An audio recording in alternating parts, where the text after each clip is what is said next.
Fil-laqgħa mal-komunità Sirjana, Joseph Muscat esprima t-tama li għandu l-Partit Laburista li s-sitwazzjoni fis-Sirja tiġi lura normal malar kemm jista' jkun biex il-poplu Sirjan jerġa' jibda jgħix ħajja normali u tibda l-mixja lejn id-demokrazija.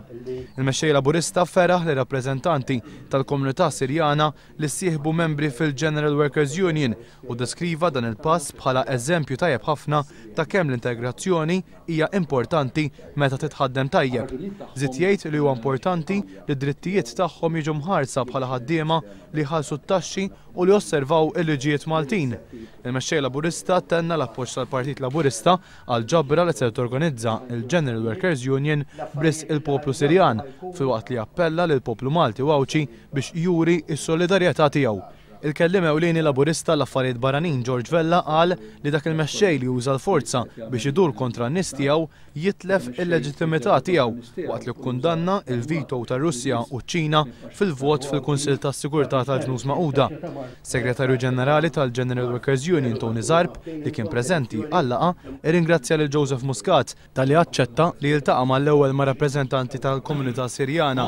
Intant f'attività separata Joseph Muscat indirizza t-tieni sessjoni ta' The New Libya Forum.